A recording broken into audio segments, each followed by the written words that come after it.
सभी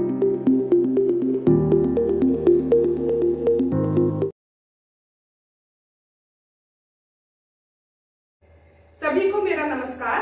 शिल्पश्री क्लासेस में आपका स्वागत है। विश्वास, सफलता, लगन, संतुलन सब साहस पर निर्भर है। साहस ही वह मूल मंत्र है जिस पर जीवन निर्भर है। इन्हीं विचारों के साथ आइए आज की कक्षा प्रारंभ करते हैं। आज का हमारा टॉपिक है विसर्ग संधि। पिछली कक्षा में भी हमने विसर्ग संधि पर चर्चा की थी, उसके कुछ नियमों के बारे में जाना था। आज हम उसके आगे के नियमों के विषय में चर्चा करेंगे।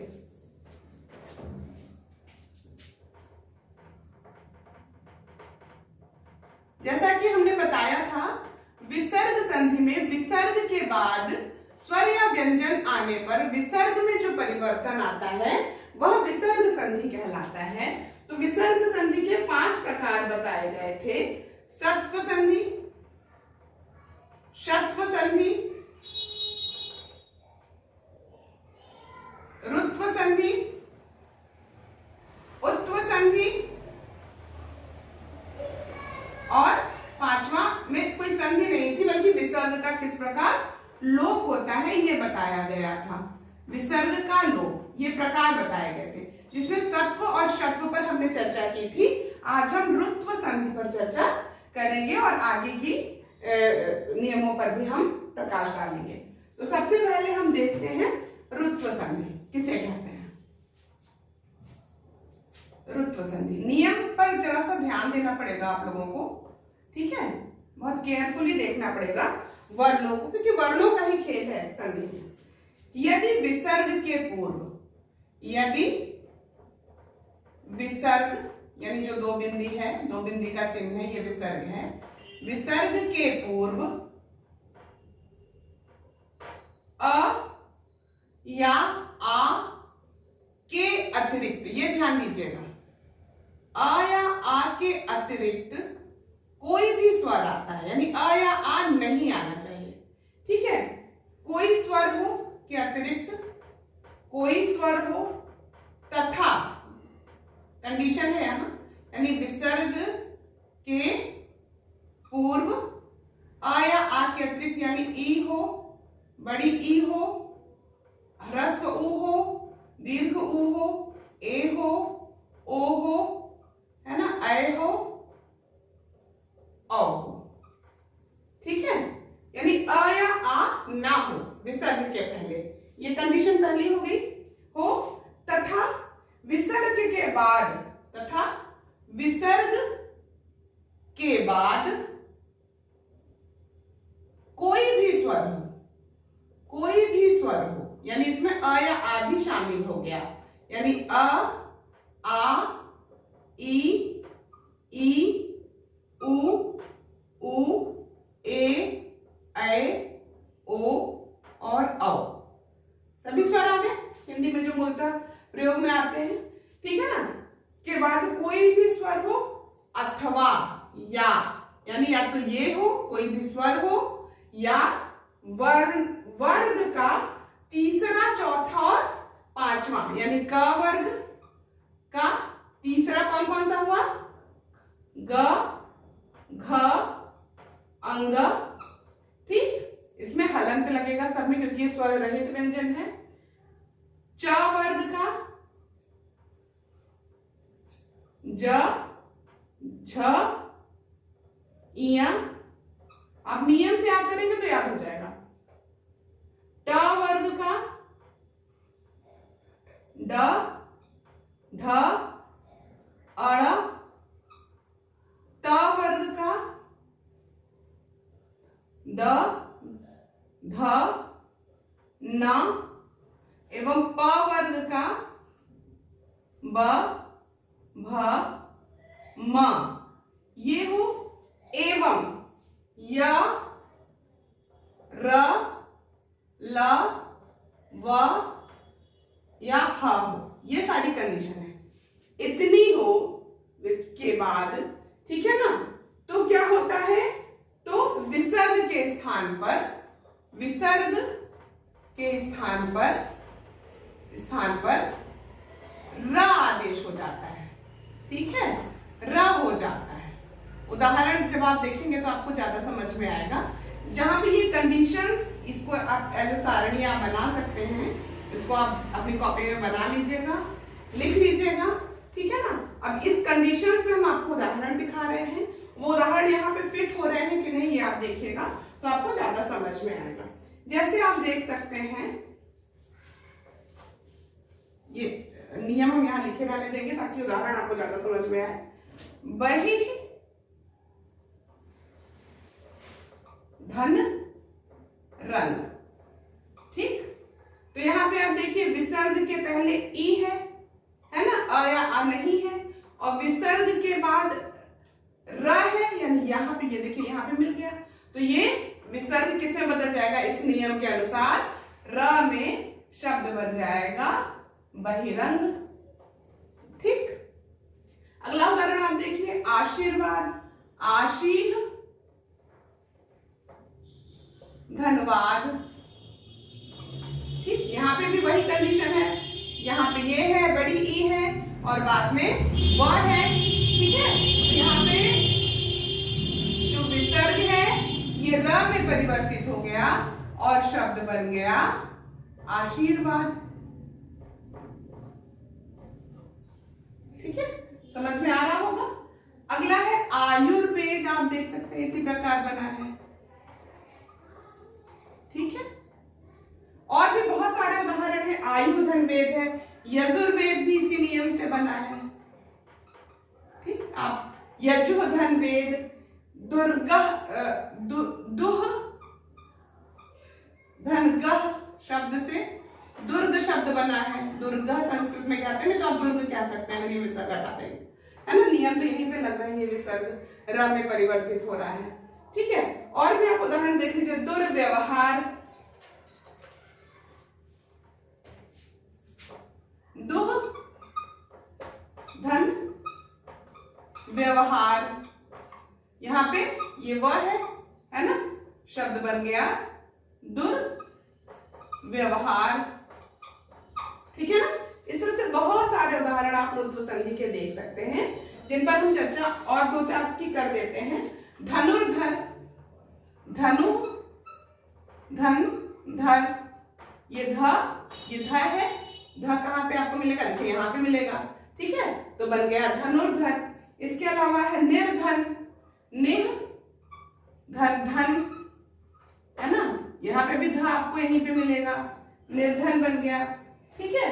निराहार, निह धन आहार, यहाँ पर आप देख सकते हैं ये आ मिला है, ये आ है और यहाँ पे ई है या आ नहीं है विसर्ग के बाद, तो ये र में परिवर्तित हो गया, शब्द बन गया निराहार। हिंदी में ये सब शब्द यूज में आते हैं, ठीक है ना, भले ही ये संस्कृत का है लेकिन ये सारे शब्द हिंदी में प्रयोग में आते हैं। अगला आप देख सकते हैं दुह धन आशा, दुह धन आशा, इसी नियम से ये बन गया दुराशा, ठीक है। इसके अलावा दुराचार, दुह धन आचार, शब्द बन गया दुराचार, ठीक है ना। इस तरह से रुत्व संधि के नियम को आप समझ सकते हैं, और जो भी और उदाहरण आपके सामने आएंगे तो ये नियम यदि आपको याद रहेगा तो इस आधार पर आप तुरंत समझ जाएंगे कि विसर्ग संधि का, रुत्व संधि का नियम है। अगला हम देखते हैं उत्व संधि।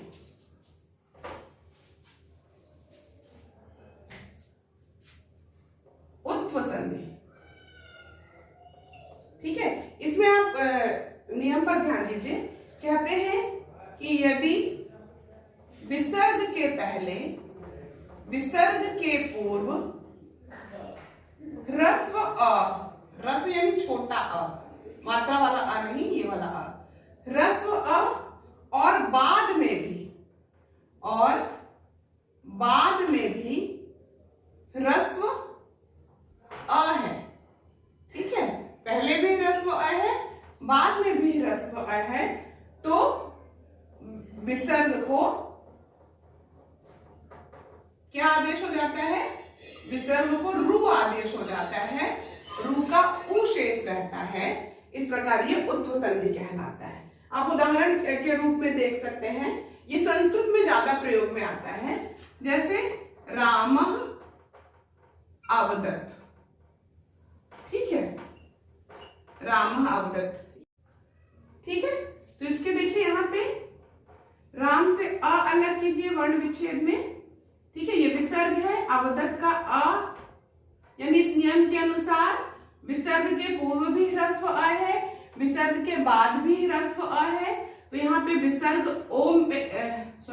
विसर्ग रू में परिवर्तित हो जाएगा, ठीक है। रू में परिवर्तित होने के बाद इसका उ शेष रहता है, ये नियम है, ठीक है। तो यहाँ पे हो गया राम अ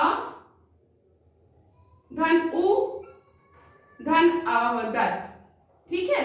तो इस अवदत्, ये अ और उ का गुण संधि हो गया, तो ये बन गया रामो, इसमें जुड़ गया, ये ओ बन गया, तो ये बन गया रामो। अब ये अ पूर्व रूप आदेश होकर अवग्रह में परिवर्तित हो जाएगा नियम के अनुसार रामो वदत्, ये शब्द बनेगा, ठीक है ना। यहाँ पे विसर्ग का लोप नहीं, ये उत्व संधि का उदाहरण है। तो इस प्रकार हम रामो अवदत् रूप बनाएंगे। इस तरह और भी बहुत सारे शब्द बनते हैं संस्कृत में। आप संस्कृत तो सभी ने पढ़ी ही होगी, ठीक है, हिंदी के विद्यार्थी हैं तो। कोअपि शब्द भी इसी तरह बनता है, ठीक, सोअपि शब्द भी इसी तरह बनता है। अब कुछ शब्द ऐसे हैं जो हिंदी में प्रयोग में आते हैं, वहां पे कैसे उत्व आदेश हो जाता है, उस नियम को हम देखते हैं, ठीक है। ये संस्कृत में अधिकतर प्रयोग में आता है। कुछ हिंदी के शब्द हैं जहां पे उत्व आदेश से शब्द बनता है, उसको आप देखिए। उसका नियम है, यदि विसर्ग से पहले, विसर्ग के पूर्व अ हो, यानी ह्रस्व अ हो, और बाद में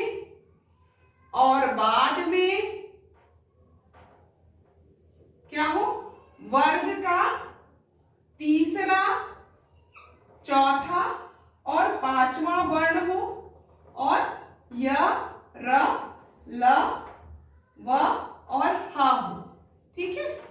यहाँ पे भी आप नियम बना सकते हैं, यहाँ नीचे शॉर्ट में हम इसके अंदर इस सारणी को बना सकते हैं। यानी पहले अ है, फिर आपका विसर्ग है, फिर तीसरा, चौथा और पांचवा वर्ण है हर वर्ग का, यानी क, ख का ग, घ, अंग, ठीक है, च, छ का ज, झ, इय, ट, ठ, नहीं, क, ख, ग, घ, अंग, छ, छ, ज, झ, इय, ट, ठ, ड, ढ, अड़, त, थ, द, ध, न, प, फ, ब, भ, म, ठीक है। सब में हलंत आप लगाएंगे जरूर, क्योंकि ये स्वर रहित व्यंजन है, तो यहाँ हलंत लगना अनिवार्य है, ठीक है। और य, र, ल, व या ह, ठीक। इनमें से कोई भी व्यंजन आता है विसर्ग के बाद, तो क्या होता है, विसर्ग के स्थान पर रु आदेश हो जाता है और रु का उ बन जाता है, ठीक। फिर उ बन के वह गुण आदेश हो जाता है, क्योंकि पहले अ है तो वो निश्चित रूप से गुण आदेश होगा, तो ओ आदेश हो जाएगा, उससे शब्द बनेगा। पहला ही शब्द मेरे मुंह से निकला मनोरथ, ठीक। उदाहरण जैसा प्रयोग में आप लोग बहुत करते हैं, जैसे मनः धन रथ शब्द बना, विसर्ग के पहले अ है, ठीक, इसके अंदर अ जुड़ा हुआ है, क्योंकि ये वर्ण विच्छेद आप करेंगे तो ये निकलेगा ना इसमें से अ, ठीक। तो अ है और र है, यानी ये है, तो ये अ का उ हो गया, ठीक, रू हो गया, रू से उ हो गया, अब ये इसका गुण आदेश हो गया, ओ गुण संधि आपने पढ़ी ही है, शब्द बन गया मनोरथ, ठीक, समझ में आ गया होगा। अगला उदाहरण है मनोहर, ये सब हिंदी में प्रयोग में आते हैं। मनः धनहर, इसी नियम के अनुसार शब्द बन जाएगा मनोहर, ठीक है ना। इसके अलावा मनोकामना, मनः धन कामना शब्द बन गया मनोकामना, ठीक। फिर है अधोपतन, अधः धन पतन, ये सब आप लोग हिंदी में प्रयोग में करते हैं। अधः पतन शब्द बन गया अधोपतन। ठीक है ना। इसके अलावा है अधोगति, यशोधरा, यशोदा, मनोबल, मनः विकार, मनः धन विकार, शब्द बन गया मनोविकार, है ना। यशः धनदा, शब्द बन गया यशोदा, मनोबल, है ना। ये सारे शब्द किसके उदाहरण हैं? आपके उत्व संधि के उदाहरण हैं। इस प्रकार आपको समझ में आ गया होगा यह उत्व संधि आखिर क्या है। ठीक है। अब एक नियम और बचा है, किस प्रकार विसर्ग का लोप होता है।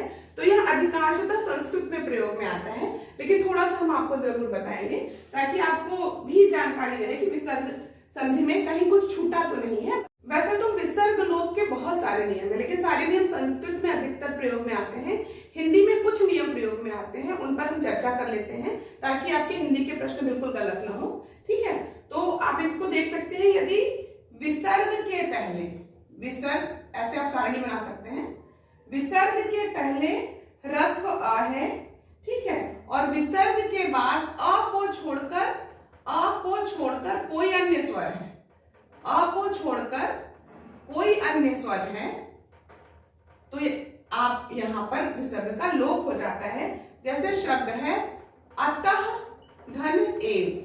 ठीक है। ये हिंदी में प्रयोग में आता है, इसलिए मैं ये नियम जरूर आपको बता रही हूँ। तो विसर्ग के पहले अ है, त में जुड़ा हुआ, और बाद में दूसरा स्वर है, तो यहाँ विसर्ग लोप हो गया और शब्द बन गया अतएव। ठीक है। इसका संधि विच्छेद होगा अतः धन एव, लोप होने के कारण शब्द बना अतएव। ठीक है। एक नियम आप और देख लीजिए इसमें कि विसर्ग के पहले कोई भी स्वर हो, ठीक है, और विसर्ग के बाद र हो, विसर्ग के पहले कोई भी स्वर हो और विसर्ग के बाद र हो, तो भी विसर्ग का जो है लोप हो जाता है। जैसे निह धन रस। ठीक। तो स्वर यहाँ पे ई है और शब्द बन गया नीरस, विसर्ग का लोप हो गया। ठीक। निह धन रोग, शब्द बन गया निरोग। ठीक है। बड़ी बनेगी ये नियम से, और अन्य नियमों से छोटी ही बड़ी में कन्वर्ट हो जाती है संस्कृत के नियमों से। ठीक है। निह धन रव, शब्द बन गया नीरव, यहां पर भी विसर्ग लोप है। तो ये नियम भी आप याद रखिए कि विसर्ग के पहले अ को छोड़कर कोई भी स्वर हो, अरे विसर्ग के पहले अ हो, ह्रस्व अ, और बाद में अ को छोड़कर कोई भी स्वर हो, तब विसर्ग का लोप होता है। और विसर्ग के पहले कोई भी स्वर हो और विसर्ग के बाद र हो, तब भी विसर्ग का लोप हो जाता है। इस प्रकार संक्षिप्त रूप से हमने विसर्ग संधि के बारे में जाना, और इस तरह हमारी संधि की कक्षा पूर्ण हुई। अगली कक्षा में हम नया टॉपिक लेकर फिर आएंगे। तब तक के लिए बहुत बहुत धन्यवाद। आपका दिन शुभ हो।